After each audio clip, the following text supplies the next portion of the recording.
안녕하세요. 저는 얼마 전에 시댁과 인연을 끊고 살게 된 40대 여성입니다. 시댁과 연을 끊고 산다고 하면 대다수의 사람들은 그래도 그건 너무하지 않냐, 너희가 좀 참으면 됐을 텐데 하고 이야기를 해요. 그렇지만 인연을 끊게 된 이유를 듣고 나면 그럴 수밖에 없었네 하고 말해요. 며느리라면, 아니 자식이라면 수긍할 수밖에 없는 시댁과의 인연을 끊은 이유 한번 들어보실래요? 저와 남편은 동갑내기 커플이었어요. 어릴 때 만나서 오랫동안 사랑을 키워온 좋은 부부라고 지금도 생각하고 있어요. 제가 결혼했을 당시에 시부는 좋은 직장에서 일하고 있어서 돈을 많이 벌고 있었어요. 지금은 퇴직했지만 당시 아버님의 위세는 생각보다 좀 더 대단한 편이었죠. 시어른이 돈을 잘 벌면 아들 집에 금전적 도움을 주는 경우가 있는데 저희는 아니었어요. 시모와 시부의 사랑과 관심, 경제적 지원은 모두 큰 형님인 아주버님께 돌아갔죠. 매번 아주버님만 지원해주시는 시모를 보면서 스트레스를 받았지만 별말 하지는 않았어요. 엄밀히 따지면 차별을 하는 게 싫었던 건데 거기 돈이 끼어있으니 사람이 좀스럽게 보여서 가만히 있었던 거예요. 게다가 부모님이 번 돈이잖아요. 어디다 쓰던지 제 것이 아니니 더욱 말할 거리도 아니었고요. 하지만 시모의 돈 씀씀이가 점점 더 커지는 걸 보면서 노후 준비는 제대로 하고 계신 건지 걱정되기 시작했죠. 시모는 시집살이를 시키는 사람은 아니었지만 정말 씀씀이가 너무 컸어요. 뭐든 큰 것, 좋은 것, 비싼 것을 선호하고 좋아했죠. 그리고 그 좋은 것들은 모두 시모가 사용하거나 아주버님네로 들어갔죠. 알아서 잘하시겠지 하는 생각으로 별 걱정 안 했는데 그게 문제였어요. 사실 시부가 정년으로 퇴직하고 나서부터 그 걱정이 현실로 변해버렸어요. 시부모가 퇴직을 하면서 저희는 시댁에 용돈을 드리게 됐어요. 국민연금, 노령연금이 있지만 그걸로는 모자랄 걸 알고 있으니 한 달에 50만 원씩 꼬박꼬박 드렸어요. 저도 남편도 못 버는 편은 아니었고 시댁에 드리는 만큼 친정에도 드리고 있었으니 조금 부담되기는 해도 마음은 편했죠. 그런데 하루는 시모가 저와 남편을 불렀어요. 너희 매달 우리한테 주는 용돈 너무 적은 것 같은데 좀 더 줄 수 없겠니? 요즘 그 정도 금액 누구 코에 붙여? 쇼핑하고 친구들 한번 만나고 나면 다 사라지는데. 죄송해요 어머님. 저희도 그보다 더 많이 드리는 건 힘들어서요. 곧 있으면 애들 학교 들어가면 돈 더 들어갈 거고 그때 생각하면 너무 많이 쓸 수가 없어요. 시모의 말에 저는 거절의 의사를 명확히 했어요. 이런 요구에 상의해볼게요 이런 말을 해버리면 조금만 더 설득하면 넘어올 거라고 생각해서 더 심하게 요구하게 되거든요. 그래서 정말 확실하게 거절했죠. 그런 저를 슬쩍 보던 시모가 이번에는 남편에게 슬쩍 말을 하더라고요. 얘, 얼마 전에 손주 생겼다고 전화 온 내 친구 알지? 걔는 용돈을 매달 100만 원씩 받는다더라. 어쩜 하나뿐인 자식이 그렇게 효심이 깊은지. 동창들끼리 다 모여서 이야기하는데 나는 50만 원 뿐이라서 이야기에 끼이지도 못했어. 얼마나 쪽팔리는 일이니? 너희 아버지 일할 때는 명함도 못 내밀던 것들이 자식 농사 잘 지었다고 어찌나 자랑을 하는지. 우리 아들들도 잘 컸다고 말하고 싶은데 결과가 이래서야. 그 말을 듣고 있으니 반발심이 일었죠. 자식이 부모에게 효도하는 일에 경쟁을 붙이는 게 이해가 안 됐거든요. 남의 자식 이야기하면서 우리한테 돈 더 달라는 이야기인 게 뻔했잖아요. 어머님, 그렇게 말씀하셔도 그 집안은 집안, 우리 집안은 우리 집안이잖아요. 상황이 다른데 똑같이 해달라고 하시는 건 좀 아닌 것 같아요. 아니면 아주버님이나 아가씨에게 이야기해보는 게 어떠세요? 어머님 말씀 들어보니 저희한테만 받고 계신 것 같은데 모자라다 싶으면 아주버님께 말씀해보세요. 아주버님과 아가씨를 입에 담자 시모가 입을 딱 닫아버리더군요. 그러면서 저를 흘겨보며 그러더라고요. 너한테 한 말 아니고 내 아들한테 한 말이야. 왜 자꾸 네가 껴드는 거니? 저희 부부고 통장까지 합쳐서 서로 투명하고 깨끗하게 가계부 운영하기로 했거든요. 남편한테 따로 부탁하셔도 결국 저와 의견이 맞아야 돈을 더 들이던지 할 수 있어요. 네가 아들보다 돈 좀 더 번다고 애를 잡고 사니? 자기 돈 자기가 쓰는 게 왜 어려워? 아들이 나한테 용돈 더 주겠다 하면 네가 참견할 일은 아니잖아. 어머님께 돈 더 주면 저는 제 친정에도 똑같이 더 맞춰서 줄 거예요. 어머님이 얼마를 더 올려달라고 원하시는 건지는 모르겠지만 그 금액의 2배만큼 돈이 더 나갈 거라고 생각하면 간단하게 올려서 드릴 수 있는 일은 아니죠. 그럼 넌 내가 거지처럼 살아야 된다는 거니? 저는 그렇게 말한 적 없어요, 어머님.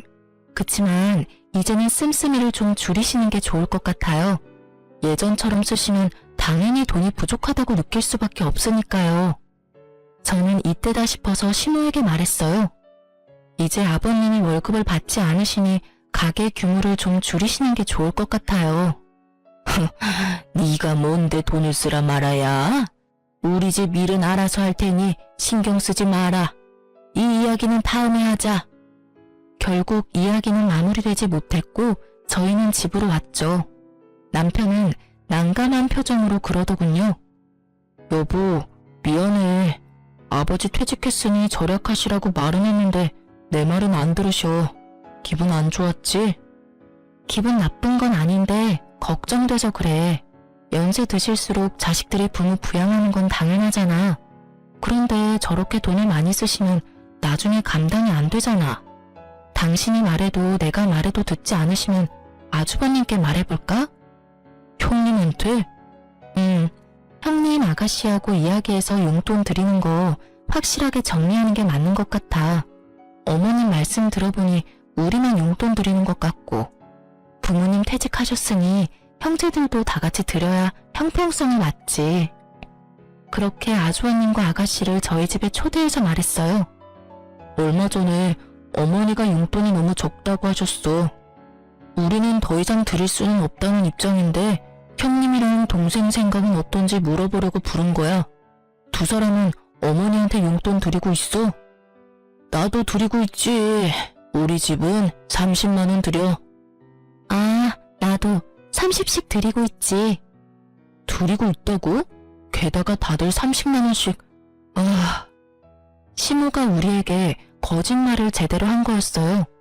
3명 합치면 110만 원씩 용돈을 받고 있었는데 저희한테는 다른 자식들한테는 돈 안 받는 것처럼 말하고 저희가 적게 주는 것처럼 말했으니까요. 이 순간에는 저도 살짝 화가 났어요. 우리가 제일 많이 내고 있었는데 왜 우리한테 돈을 더 요구한 건지 그 생각이 궁금할 정도였죠. 왜 그래? 너희는 어머니한테 용돈 얼마 주는데? 우리는 50만 원씩 드리고 있었는데 왜 우리한테 돈을 더 달라고 하신 걸까?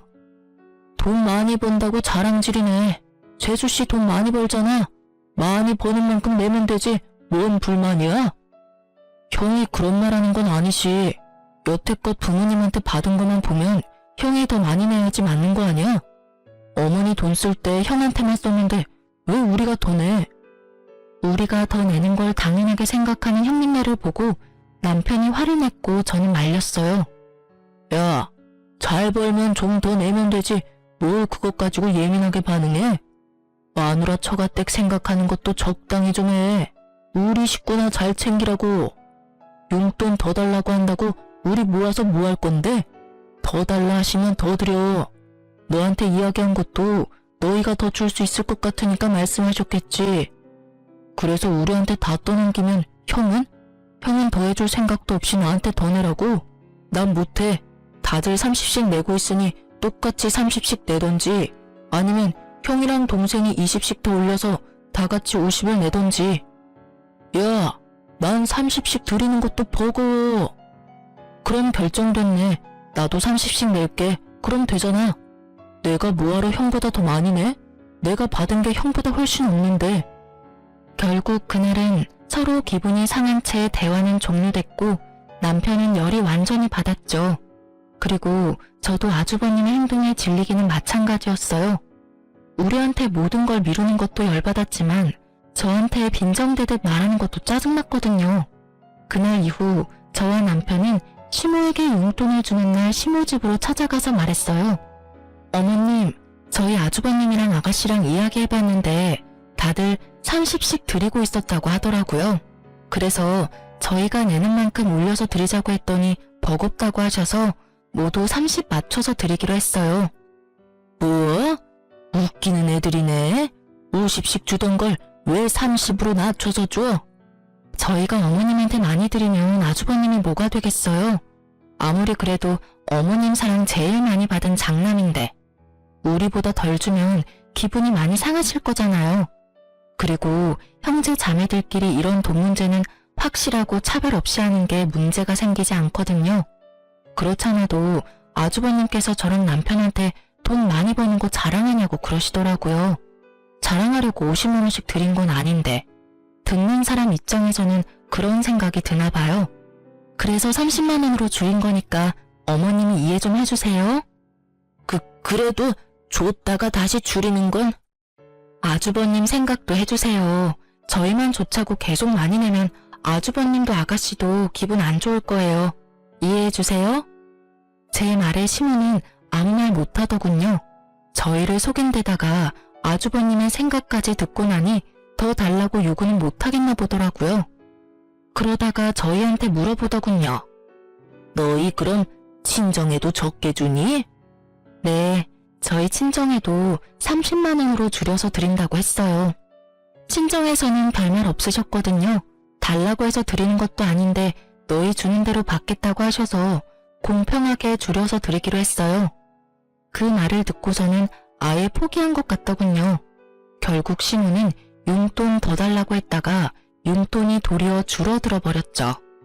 차라리 용돈 올려달라 말하지 않았으면 계속 50씩 받을 수 있었을 텐데 괜히 욕심내시는 바람에 도리어 20만 원 줄게 됐으니 그렇다고 형제들 다 30씩 주는데 저희만 50 드리는 것도 그렇고 결국은 이렇게 정리되어서 저희는 참으로 다행으로 생각했어요. 그 이후로 시모는 더 이상 저희에게 용돈을 요구하지는 않았어요. 하지만 뭔가 사야 할 때만 연락 와서 사달라고 하는 경우가 더 늘었죠. 용돈은 용돈대로 쓰고 필요한 건 필요한 대로 저희한테 사달라고 하시는 건데 그것도 나중에는 형님과 아가씨에게 말해서 돈을 거뒀더니 나중에 시모가 그 사실을 알고 나서는 요구하지 않더군요. 아주버님이 뭐라고 하셨는지 아니면 아주버님 고생시키는 게 싫었던 건지는 모르겠지만 저희 생각을 해서 그런 건 아니라 생각하니 참으로 마음이 착잡했어요. 그렇게 시모의 낭비가 사라지는 건가 싶던 어느 날 시모가 저희를 시댁으로 불렀어요. 너희도 알다시피 이 집 너무 좁아서 이사를 가야 하는데 돈이 좀 부족하구나. 너희 집보다 3억 정도는 더 줘야 들어갈 것 같은데 너희가 돈 좀 보태주지 않을래? 그냥 공짜로 내라는 건 아니야. 너희가 돈 보태주면 새로 이사할 집 너희에게 줄게. 어떠냐? 저는 솔직히 이해가 가지 않았어요. 보통 이렇게 연세가 들어서 이사를 하는 거면 애들도 다 제 가정 찾아 나갔으니 두 분밖에 살지 않아서 더 작은 집으로 가잖아요. 그런데 저희 시모는 더 큰 집으로 이사를 가겠다고 하더라고요. 두 분이 살 건데 더 좋은 동네, 더 비싼 집을 찾는 거 보니 시모의 낭비벽이 사라진 게 아니라고 생각했죠. 그렇지만 이야기를 들어보면 나쁜 이야기는 아니었어요. 저희는 시댁 친정 도움 없이 저희 돈으로 전세로 신혼집을 마련했거든요. 그래서 언젠가는 자가를 가져야 하는데 이 집을 살 때 돈을 대주고 그 집 명의를 얻을 수 있는 건 도리어 더 낫겠다는 생각이 들었죠. 그렇지만 저희도 마냥 돈을 드릴 수는 없었어요. 시모의 낭비벽을 알고 있으니까요. 어머님, 좀 더 작은 평수로 가면 돈 안 빌려도 되는데 굳이 큰 집으로 가시려는 이유가 있을까요? 나더러 이거보다 더 좁은 집에서 살라는 거니? 나는 그런 닭장 같은 데서는 못 살아. 공짜로 해달라는 것도 아니고 너희 집으로 명의 돌려준다니까. 일단 살 때는 내 명의로 하더라도 나랑 네 아버지 돌아가시면 그 집 네 집 될 건데. 남편과 상의하고 저희는 돈을 빌려드리기로 했어요.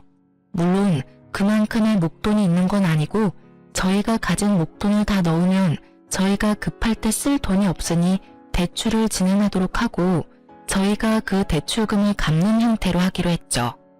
대신 조건을 걸었어요. 차용증을 꼭 쓰도록. 저희가 돈을 갚는 대신에 부모님 사후 명의를 저희 이름으로 돌린다는 내역과 도중에 집 명의를 바꾸지 못하는 경우가 생기면 저희가 낸 돈을 다 돌려받는다는 조건으로요. 시모는 떨떠름한 표정이었지만 차용증에 지장을 찍었어요. 솔직하게 말하면 시모는 그 차용증이 쓸모없다고 생각하는 것 같더군요. 그렇게 저희는 매달 원금이자 합해서 매달 100만 원씩 시모 아파트 대출금을 갚아갔어요. 힘들었지만 양가 부모님께 나가던 돈도 40만 원 줄었고 그 돈에 좀 더 보태면 못 낼 돈도 아니었죠. 그런데 1년이 좀 지났을까 시모가 잠깐 보자고 하더군요. 시모가 이렇게 부를 때는 좋은 일은 아니었기에 가고 싶지 않았지만 어쩔 수 없이 남편과 함께 갔어요. 어머님, 저희 부르셨어요? 그래, 앉아봐라. 내가 곰곰이 생각해봤는데 너희 지금 우리가 사는 집에 들어올 생각 없니? 합가 말이다. 합가요? 갑자기 무슨 말씀이세요, 어머니? 너희 어차피 이 집 명의 가져갈 거면 미리 들어와서 사는 게 낫지 않겠나 싶어서 그런 거다. 큰 집이기도 하고 너희들 들어와 살아도 크기는 충분하지.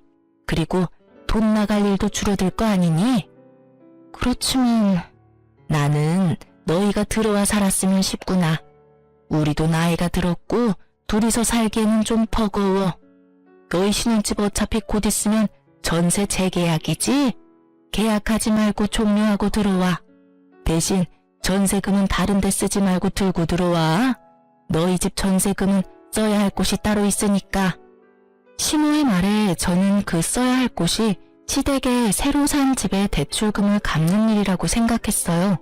하긴 그렇게 갚아버리면 대출금도 사라지니까. 그렇게 생각하던 제 예상을 시모는 완전히 뒤집어 버리더군요. 얼마 전에 친구가 크루즈 여행 갔다 왔다고 하지 않니? 나랑 네 아버지도 이번에 크루즈 여행 갔다 오려고.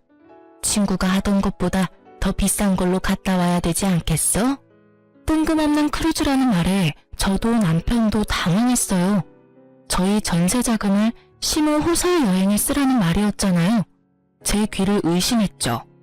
어머니, 무슨 크루즈 여행 다녀온다고 합가를 해요. 여행이면 모아놓은 돈으로 가시면 되잖아요. 모아놓은 돈이 어디 있어? 생활비 쓰느라 다 써버렸는데. 게다가 너희는 용돈도 쥐꼬리만큼 주면서 너희가 나한테 할 말은 아니지 않니?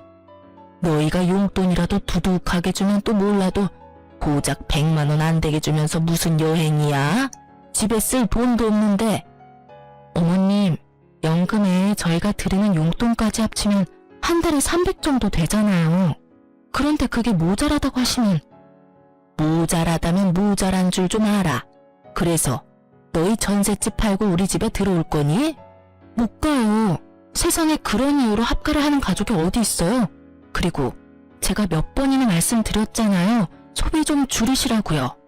도대체 크루즈 비용을 얼마를 쓰시길래 저희 전세금까지 필요할 정도냐고요. 못해도 두 사람이서 가려면 몇천 정도는 필요하지 않겠어? 거기서 입을 옷들, 장신구들, 가방 그런 것들부터 사고 들어가서 식사 비용이나 이런 것도 만만치 않게 돈이 드는데. 어머니, 제발 좀 그만하세요. 아버지 돈 한 푼 안 벌고 계시는데 돈을 그렇게 써요? 돈이 하늘에서 떨어진다고 생각하세요? 저희는 못해요. 두 번 다시 그런 이유로 저희한테 합가하자고 하지 마세요. 저보다 남편이 더 화내며 시모에게 한바탕 하자 시모 얼굴이 정말 차갑게 가라앉더라고요. 너희 거절했지? 그럼 나도 내가 알아서 하마. 자식 새끼 잘못 둔 게 죄지. 부모 호강은 못 시켜줘도 여행 한 번 정도는 보내줄 거라고 생각한 내 애가 바보야. 저런 것도 자식이라고 애 낳고 미역국을 다 먹고. 돌아가 봐라. 너희 앞으로 볼 일 없을 테니까. 결국 시모에게 그런 이야기를 듣고 저희는 집으로 돌아왔어요. 남편은 흥분해서 열을 올렸지만 저는 슬슬 걱정이 되더라고요. 알아서 하시겠다는 말이 뭔지 몰라서 궁금해졌거든요. 무엇이든 상상 이상을 보여주는 시모라서 정말 몇 날 며칠을 끙끙대며 시모의 다음 행동을 예측했는데 몇 달간 시댁이 조용했어요. 시모에게 안부차 매주 전화를 드렸었는데 그날을 기점으로 전화도 받지 않으시더라고요. 그래서 저는 남편에게 말해서 아주버님께 시모가 어디 있는지 물어보라고 했죠. 형님, 어머니 연락이 안 돼서 그러는데 어디 가셨어요? 얼마 전에 크루즈 여행 간다고 두 분 같이 가셨어. 꽤 긴 일정이던데 거의 한 달 일정이더라고. 금액도 엄청 들었어. 결국 크루즈 여행 가셨네요. 혹시 형님한테도 여행 보내달라고 하시던가요? 그래, 그래서 결국 내가 돈 마련해서 보내드렸어. 너무 좋아하시더라. 돈은 좀 많이 들긴 했지만 그래도 좋아하시는 거 보니까 마음이 좀 편해졌지. 그 말에 저는 안심하면서도 당황했어요. 아주버님네가 그리 넉넉지 못한 상황인 걸 알고 있었는데 그 크루즈 여행에 들 돈을 어떻게 마련했을까 싶었거든요. 그래도 아주버님이 효도 차원에서 그렇게 했다면 뭐 못할 것도 없지 않았겠나 싶었어요. 여태껏 시모에게 받은 것도 많은 장남이니 솔직하게 말해서 받은 만큼 돌려드렸다면 가능했을 금액이라고 생각했거든요. 그렇게 전화를 끊고 그 일에 대해 잊었어요. 그런데 시댁에 집 대출금 내는 날이 되었을 때 문득 그런 생각이 들더군요. 시모가 저희에게 크루즈 여행을 위해 들어와서 합가를 하라고 했을 때 그런 이야기를 했잖아요. 전세금을 자기한테 달라고. 혹시 형님네한테도 똑같이 그런 요구를 했을지도 모른다는 생각이 불현듯 떠오른 거죠. 저는 아닐 거라는 간절한 마음으로 시댁의 등기부등본을 떼봤어요. 그리고 그 자리에서 굳어버렸어요. 원금과 이자를 매달 우리가 내고 있는 시모의 집이 형님 명의로 어느새 바뀌어져 있더군요. 저는 너무 놀라서 남편부터 불러드렸어요. 여보, 시댁집 명의가 아주버님 이름으로 되어 있어. 뭐? 남편도 너무 놀랐는지 한달음에 달려왔어요. 저와 남편은 놀라고 화난 상태로 시댁으로 향했어요. 집에 갔더니 시모가 태어난 얼굴로 마중나였더군요. 너희 무슨 일로 우리 집을 찾았어? 나는 너희 부른 적 없는데. 어머니, 집 명의 어떻게 된 거예요? 왜 이 집이 형 명의로 넘어갔냐고요? 그걸 몰라서 묻니? 나는 나 부양하지 않는 자식한테는 이 집 못 줘. 이 집이 내 명의인데 왜 내가 이 집을 너희한테 줘야 해? 웃기지도 않아. 첫째 덕분에 겨우 체면치레 했는데 너희가 나한테 뭘 해줬다고 이제 와서 집 타령이야? 이 집이 온전히 어머님 집은 아니죠. 저희랑 이 집 살 때 무슨 말 했는지 잊으셨어요? 그래, 너희가 돈 내주기로 하고 이 집 산 거는 맞지. 그렇지만 명의는 내 이름이잖니? 내가 뭘 하든 내 마음이지. 그리고 자식한테는 부모를 부양해야 하는 의무가 있는 거야. 너는 그걸 하지 않았고 첫째는 그걸 했지. 그래서 첫째한테 이 집 명의 준 거다. 불만이 있으면 나한테 그 의무를 다 못한 너를 탓해야지. 여기 와서 불평한다고 내가 명의 바꿔줄 것 같으냐? 정말 당당하게 상식 이하의 발언을 하는 시모를 보며 저와 남편은 둘 다 입이 막혔어요. 말이 머릿속에는 맴도는데 하고 싶은 말, 고쳐주고 싶은 말이 너무 많으니 제대로 정리가 되지 않더군요. 어머니, 정말로 이대로 저희하고 척질 생각이세요? 저희와 한 약속까지 어기고. 말하는 도중에 아주버님이 나타나더니 저희에게 버럭 소리를 지르더군요. 야, 집 명의 때문에 화난 건 이해해. 그런데 아무리 그래도 자식이 부모한테 그런 식으로 따지는 건 너무한 거 아니냐? 너희가 이 집 명의를 원했으면 어머니 부탁 들어줬으면 될 일 아니야. 자기들이 부족해서 못한 걸 왜 어머니 탓을 해? 말리는 시누이가 더 밉다고 말리는 아주버님은 정말 얄미웠어요. 남편이 화가 나서 뭐라 하려는 걸 저는 막아섰어요. 그리고 시모에게 말했어요. 어머님이 그렇게 나오시면 저희도 알아서 할게요. 너희가 이제 와서 뭘 할 수 있겠어? 멀리 안 나간다. 시몬은 냉정하게 말하고 돌아섰고 아주버님은 의기양양한 승자의 표정을 지으며 저희를 쫓아내더군요. 저는 그런 아주버님을 보며 속으로 비웃었어요. 이 집이 어떤 꼴인지 모르고 저렇게 승자의 기분에 취해 있는지. 이제 곧 나락으로 떨어질 생각을 하니 웃겼죠. 저와 남편은 시모와 헤어지고 그날부로 내고 있던 원금과 이자를 내지 않았어요. 사실 여태껏 시모의 통장에서 대출금이 빠지고 있었거든요. 저희가 대출금을 내지 않아도 저희한테는 아무런 문제도 발생하지 않거든요. 당연히 대출금이 상환되지 않으니 시모에게 연락이 갔더라고요. 저는 당연히 저희 대출금을 아주버님이 이어서 낸다고 생각했는데 그게 아니었던지 시모에게서 연락이 왔어요. 너희 대출금 왜 안 내줘? 어머님, 저희가 대출금을 왜 내요? 아주버님 명의로 넘어갔으니 아주버님이 내셔야 맞는 거죠.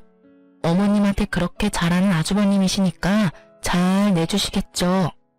시모의 반응을 보니 그 집에 대출이 걸려있다는 것도 이야기하지 않은 눈치더라고요. 저는 그런 시모에게 한 가지 더 말했어요.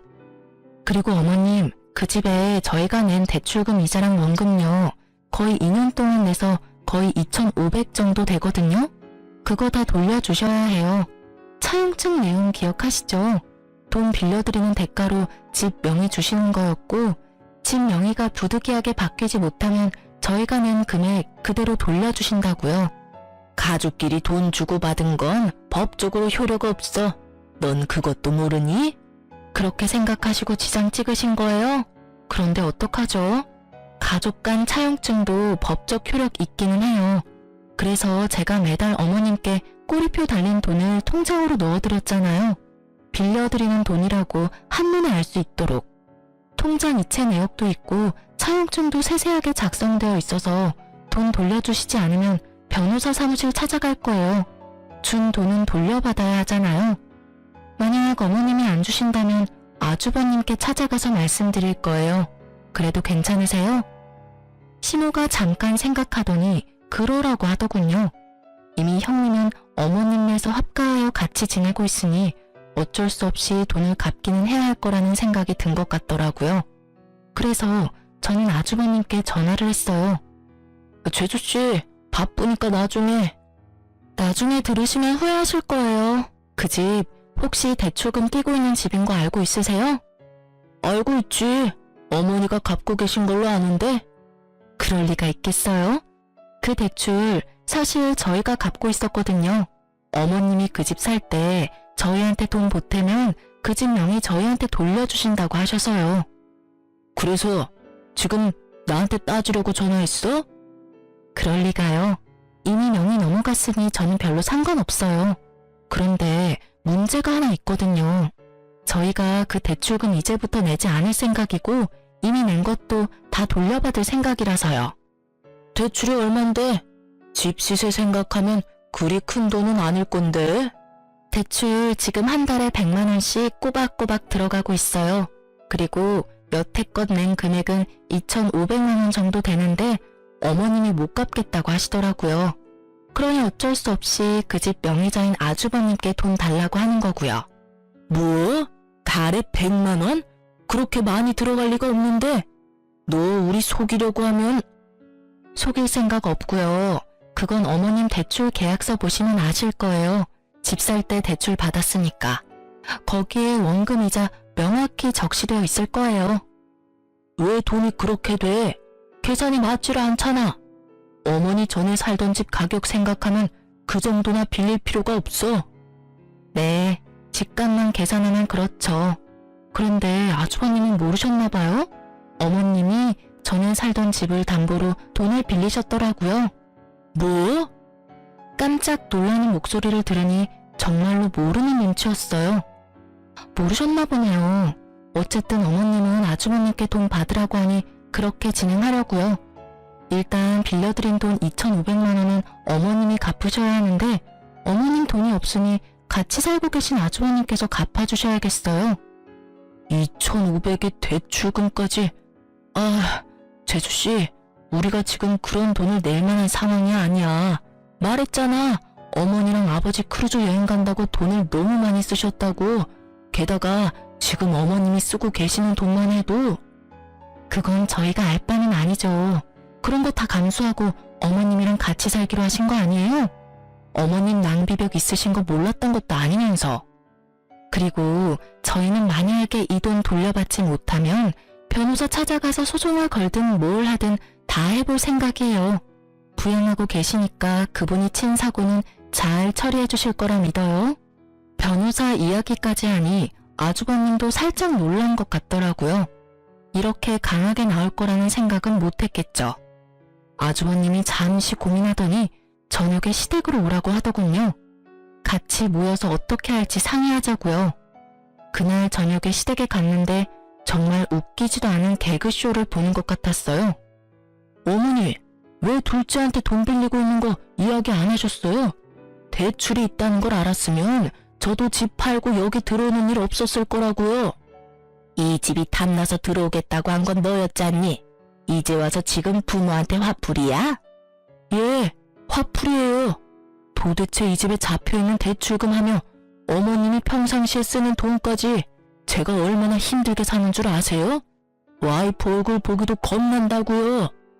나한테 화내지 말고 둘째한테 이야기해. 얘네들이 대출금 내주기로 했으면서 안 내주는 거니까. 그래, 너희도 그래. 어머니한테 준 돈 2,500 어떻게 나한테 그렇게 악착같이 받으려고 하냐? 솔직히 나도 어머니한테 당한 건 마찬가지잖아. 저희랑 아주버님은 시작이 다르잖아요. 저희는 어머님 지원 한 푼 없이 결혼했고 아주버님은 어머님한테 집 받으셨잖아요. 그 집 팔고 들어오신 거면 어머님도 아주버님도 돈 꽤나 남았을 텐데 뭐가 그렇게 아쉽고 억울하세요? 그렇게 치면 여태껏 아무것도 받은 것 없이 부양만 해야 했던 저희는 뭐가 돼요? 아니, 아직까지 그런 걸로 따지면 솔직히 어머니한테 내가 받은 게 많다고 생각하는데 그렇지만도 않아. 우리도 그렇게 많이 받은 거 없어. 집도 이번에 팔면서 적자 봤어. 어머니 크루즈 여행 가는데 준비금이랑 여행비, 쇼핑비 하고 나니 남는 돈이 없다고. 그거야 아주버님 사정이죠. 그래서 저희가 낸 2,500 돌려주실 거예요? 안 주시면 저희도 법적인 조치 취할 거예요. 저희는 아주버님이랑은 다르게 시댁에 한 푼도 받은 게 없어서 증여나 뭐 이런 명목으로 돈 떼일 일 없거든요. 받은 돈이 없으니 돌려줄 돈도 없었어요. 그러나 빌려준 돈은 있으니 다 받을 수는 있었죠. 결국 저희의 맹렬한 저항에 부딪힌 아주버님은 저희에게 2,500을 돌려줬어요. 그렇게 저희는 겨우 원금을 회수했죠. 형님, 어머니, 앞으로는 저희한테 연락하지 마세요. 두 사람이 저와 제 와이프 대하는 거 보고 이젠 질려서 여기 있고 싶지도 않아요. 와이프 보기도 부끄러울 정도라고요. 그러니까 앞으로 연락하지 말고 삽시다. 결국 남편은 시댁과 인연을 끊겠다 말하고 헤어졌어요. 집 밖으로 나오는데 여전히 시모와 아주버님이 큰 소리로 싸우고 있더군요. 현관 밖까지 들리는 고함 소리에 저와 남편은 고개를 저었어요. 그렇게 저와 남편은 집에 돌아왔고 그 이후로 정말 시댁과 연을 끊고 살았어요. 3년 정도 연락 없이 지냈지만 가끔 막내 아가씨가 연락을 주기는 했어요. 그 집안 사람이기는 했지만 결혼해서 조금은 먼 사이가 됐고 남편처럼 어머님의 장남 사랑의 피해자인 사람이었으니 연락을 하고 지내긴 하더라고요. 그런데 3년 좀 지나고 저희 집으로 시모가 찾아왔더군요. 저와 남편은 당황했어요. 이렇게 시모가 직접 찾아올 줄은 상상도 못했으니까요. 안으로 들였는데 그때 당시에 저희는 친정 부모님과 같이 살고 있었거든요. 시모는 들어오자마자 그 말부터 하시더군요. 이런 불효자식 같으니 자기 부모는 모실 생각도 안 하고 마누라 부모를 모시고 살아? 여자한테 꽉 잡혀서 살면서 아주 몹쓸 인간이 됐어. 어머니, 그런 말씀 하려고 여기 오신 거예요? 그러면 돌아가세요. 나도 여기서 좀 살아야겠다. 네 형하고는 못 살겠어. 구두쇠 같은 게 돈 한 푼 안 주고 사람을 부려먹잖아. 갑자기 그게 무슨 말씀이세요? 저희 집에 이미 장인 장모님 같이 살고 계시는데. 그거야 내 알 바가 아니지. 여기 네 집이잖아. 그러면 내가 내 아들 집에서 지내겠다는데 누가 뭐라고 할 거야? 너도 내 자식이면 당연히 부모 모실 생각이나 해야지. 치마폭에 쌓여가지고는 사내 새끼가 돼서 이게 무슨 꼴이야? 제 꼴이 어때서요? 어머니, 자식 이용해 먹으려고 했던 사람이 어머니 자신인 거 잊으셨어요? 형님하고 무슨 일로 틀어져서 저한테 찾아와서 괴롭히는 건데요. 저는 어머니랑 같이 살 생각 전혀 없으니까 나가주세요. 너 어떻게 이런 식으로 대해? 너도 내가 돈 없다고 무시하는 거야? 이래서 내가 명의를 먼저 줘버리는 게 아니었는데 네 형도 그렇고 너도 그렇고 사람이 어떻게 그렇게 냉정하니? 네 형은 나를 아주 범죄자 취급을 해. 매번 크루즈 여행 보내준 거, 집 대출금 이야기하지 않은 거 그런 말 하면서 나한테 화만 내고 나도 할 말 많아. 내가 지한테 얼마나 많은 걸 해줬는데 어떻게 그놈이 나한테 이런 모욕을 줘? 어머님, 아주버님이 나쁜 마음이셨으면 이미 어머님 내쫓았겠죠. 그런데 내쫓지 않고 집에 같이 산다는 건 나쁜 마음에서 그러는 건 아니실 거예요. 나쁜 마음이 아니면 그게 뭐니? 돈을 한 푼을 안 줘. 친구들 만날 때 옷 좀 사입으려고 했더니 고작 그것도 못하게 받고 한 달에 용돈을 꼴랑 30만 원만 주는 게 너무하잖아. 게다가 너희도 그래. 꼴랑 집 명의 바꾼 걸로 마음 상했다고 부모한테 주는 용돈을 안 주면 어떡하니? 어머니, 저희도 연락 없었지만 저희한테 연락 주신 적도 없는 게 어머니예요. 어떻게 여태껏 한 번도 연락 없으시다가 또 본인 필요할 때만 나타나서 부모 자식 운운하시는 건데요. 화내며 소리 지르는 남편을 제가 달랬어요. 어머님, 아주버님 좋아하셔서 아주버님한테 집 명의 주셨잖아요. 그러면 아주버님 곁에 계시는 게 가장 행복하실 거예요. 조용히 있으면 먹고 자고 쉬는 데는 문제 없으시잖아요. 그렇죠? 제가 저번에도 말씀드렸지만 씀씀이만 줄이시면 다 좋게 해결될 일 같네요. 나는 싫어. 어떻게 이렇게 없이 살아? 해야 할 게 얼마나 많은지 아니? 게다가 얼굴만 마주치면 잔소리까지 하는 아들까지. 내가 시집을 다시 왔나 싶을 정도야. 아이고, 그러니 내가 너희한테 찾아왔잖아. 너희도 내 자식이고 응당 자식이라면 부모를 모시는 게 맞지. 지금 당장 사돈댁 내보내고 나 들어갈 자리부터 마련해라. 정말 막무가내도 이런 막무가내가 없더라고요. 시무가 아주버님네서 어떻게 지냈는지 아가씨에게 들어서 잘 알고 있던 우리는 지나가던 개에 물린 느낌이었어요. 아주버님의 분노가 대단하다고 하긴 하더라고요. 멀쩡한 집까지 팔고 그 돈으로 시무 크루즈 여행 보내주고 대출빚 남은 집 얻은 웃긴 모양새가 됐잖아요. 더 큰 집에서 편하게 살 줄 알았는데 그 집에는 대출이 가득 잡혀 있었고 사람 잡는, 아니 돈 먹는 어른까지 있었으니 말이죠. 한 달에 100만 원을 넘게 혼자서 쓰는 시무 때문에 아주버님이 화를 낸 적이 한두 번이 아니라는 이야기도 들었으니까요. 결국 모든 용돈 회수하고 집에서 집안일이나 하라는 아주버님 말에 반발해서 온 곳이 저희 집이라니. 저희에게 오면 저희가 무조건 받아줄 거라고 생각한 것 같더라고요. 저희는 그럴 생각이 눈꼽만큼도 없었는데 말이죠. 시모가 와서 이렇게 막무가내로 굴기 전에는 남편도 마음이 좀 약해지는 눈치였었어요. 그래도 어머니잖아요. 그런데 우리 집에 와서 저렇게 밀어붙이는 시모를 보며 남편은 자신의 기억이 많이 미화됐었다는 걸 깨달은 모양이더군요. 게다가 시모는 저희 집에 오기 전에 아가씨 집을 먼저 갔었어요. 아가씨가 이야기를 해줬거든요. 그래서 저희 집은 안 오겠거니 생각했었어요. 저희와는 워낙 큰 트러블이 있어서 오지 않을 거라고 추측했었거든요. 그런데 결국 저희 집까지 찾아온 걸 보면서 남편은 더 열받은 거죠. 우리한테 정말 오기 싫었는데 장남이 있는 집이 너무 싫어서 우리한테라도 빌붙으려고 온 것 같은 모양새라 남편은 더 용서 못하는 것 같더라고요. 여태껏 형님 들러리로 살았고 시모에게 그럴듯한 애정도 받지 못한 채 컸는데 자기를 부양하라는 의무만 요구하니 화가 날 수밖에요. 남편이 무척 차가운 얼굴로 시모에게 말했어요.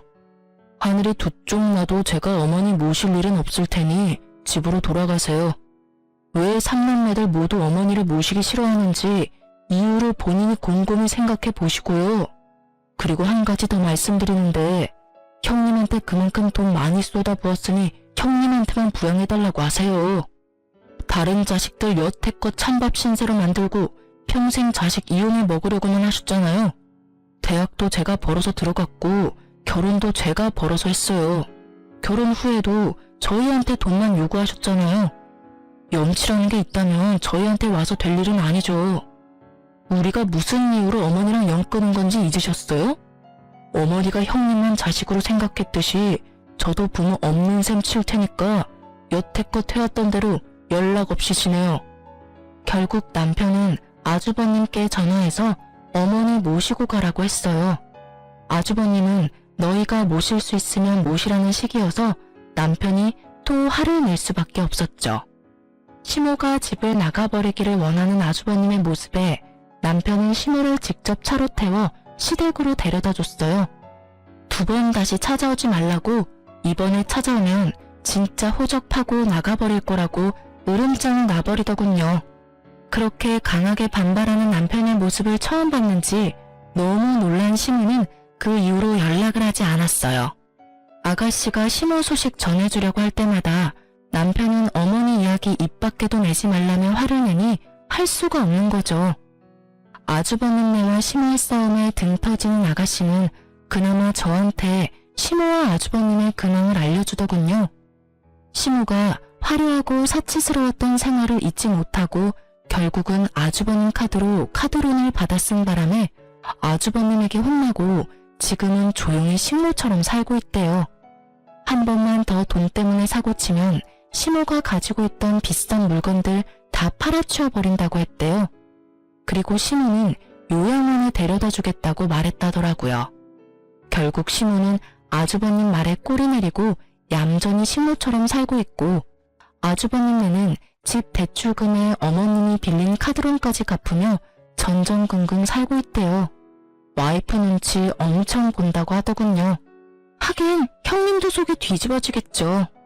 시댁 재산 자기 걸로 만들어 보려다가 결국에는 멀쩡한 집 팔아서 대출금 가득한 집을 얻은 데다가 시어른과의 합가까지 해서 수발까지 들어야 하니 말이죠. 조용하고 점잖은 분이면 모시기 그나마 편했겠지만 다른 곳에 눈 돌리면 사고나 치는 사람을 모시려니 속에 천불이 나는 것도 당연할 거예요. 그렇지만 두 사람 모두 뿌린 대로 거둔 거라고 생각해요. 우리를 이용하려 했던 시모나 그런 시모를 이용하려 했던 아주버님이나 자기들이 만든 결과죠. 글을 쓰면서도 그때를 생각하면 화가 많이 나요. 돈에 환장한 시모를 떠받들며 살았다면 지금쯤 저희도 거짓골을 면하지 못했을 테죠. 얼마 전에 시댁 이야기를 들은 김에 생각이 나서 글을 써봤어요. 시댁과 이런 일로 부딪히는 일은 많을 거예요. 저희는 휘둘리기 싫어서 인연을 끊는 방법을 선택했죠. 이게 나쁘다고 생각하는 사람들도 있어요. 하지만 당해보지 않은 사람은 그 스트레스를 모르죠. 긴 글 읽어주셔서 고맙습니다. 스트레스 받지 말고 즐거운 하루 보내세요.